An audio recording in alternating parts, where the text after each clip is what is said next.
Magandang araw po, welcome po sa aking channel, Nov9 TV.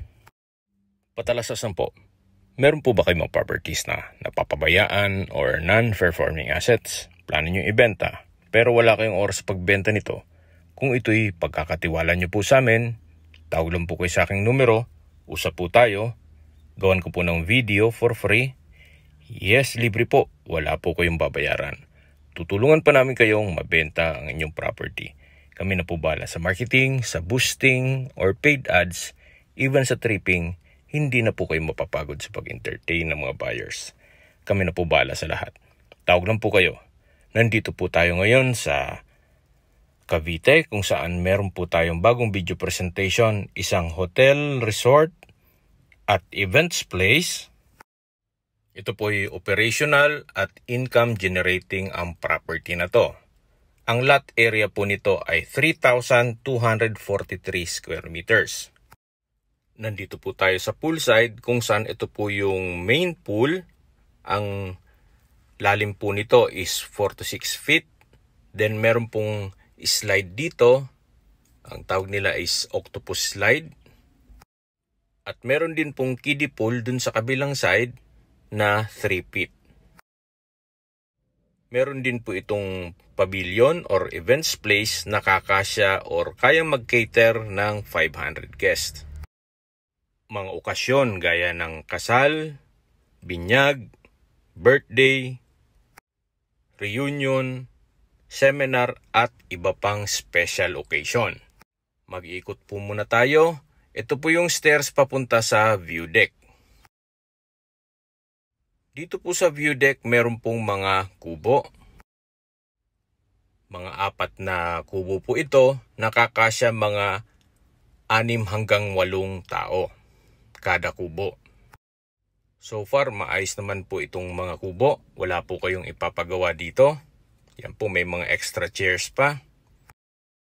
Dito naman sa dulo, meron pong umbrella table, then may mga ekstrang upuan. Mula po dito sa view deck, matatanaw nyo yung kabuuan ng swimming pool na napakaganda ng tanawin. Napakaaliwalas po. Check po natin ibang amenities nitong property. Nandito po ulit tayo sa poolside kung saan naka-brickstone ng flooring. Dito po sa poolside, meron pong mga umbrella table. Tunghayan nyo po ulit itong kapaligiran bago tayo lumipat dun sa kabilang building.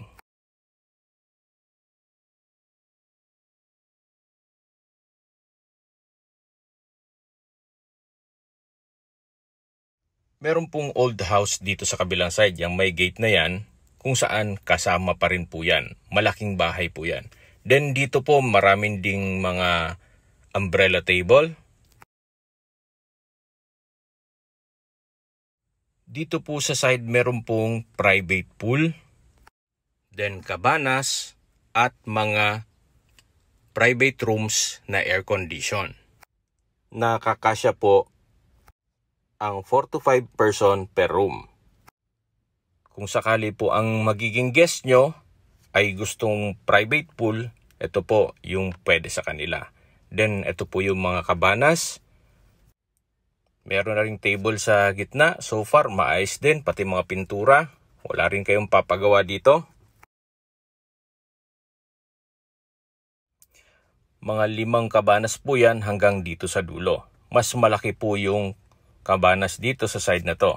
Then dito po yung shower room.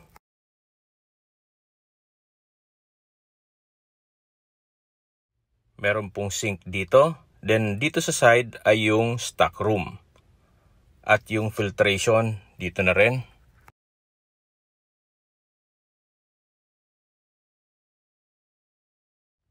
Mula po dito sa dulo, ito po yung view. Napakaganda po.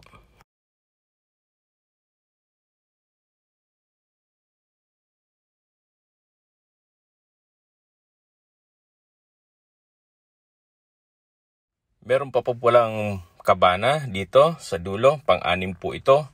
Then ito po yung mga tinutukoy ko sa inyo na private rooms or hotel room na can accommodate 4 to 5 person. mag-add na lang sila ng extra bed. Naka-tile flooring, maayos naman ang pintura ng walls. Meron na ring TV, wall-mounted wooden rack, then vanity mirror, then ito po yung toilet and bath. May shower enclosure, maayos naman ang toilet fixtures, at naka-tile bathroom wall na rin po siya. Meron din po itong shower. Lahat pong rooms ay identical, halos parehas lang ito, kaya ito na lang ang papakita ko sa inyo. Halos pare-parehas lang naman po yan.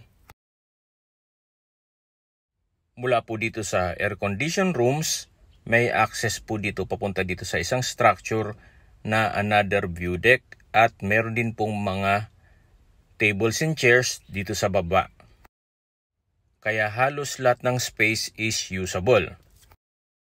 Marami pong guest na makikater dito, gaya dito sa kabilang side.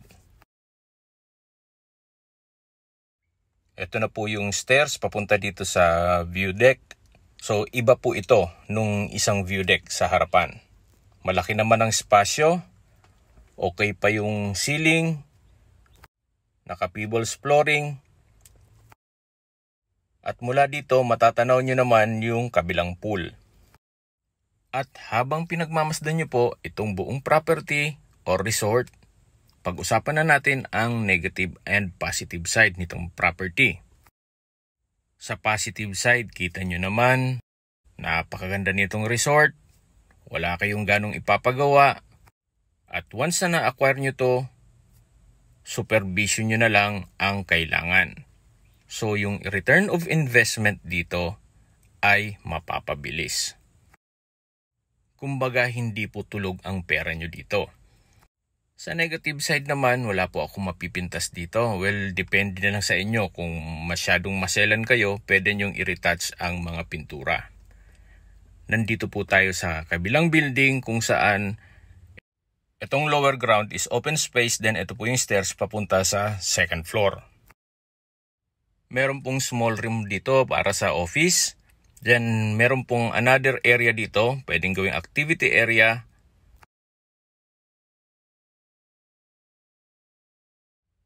At mula po dito, matatanaw nyo naman yung kabilang pool na meron pong slide.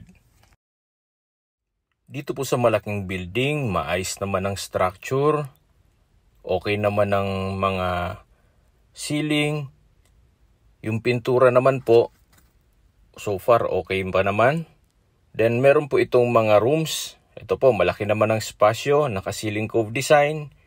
Okay pa pintura ng walls. Okay pa flooring. May mga windows. May emergency lamp. At meron pong sariling toilet and bath. Maayos naman ang toilet fixtures, may vanity mirror, bathroom sink, at meron din po itong hot and cold shower at bathroom window. Sa mga nag-skip po ng video, summarize ko lang po, ang lot area nitong hotel, resort, and events place is 3,243 square meters. Ito po'y operational, kaya income generating po itong property na to. At tungkol naman po sa income nitong property, siguro po upon tripping, makakausap nyo naman si owner. Okay, sa location na po tayo.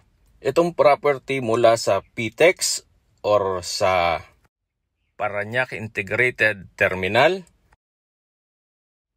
ang distance is 16.2 kilometers, then ang travel time is 30 minutes via Cavitex.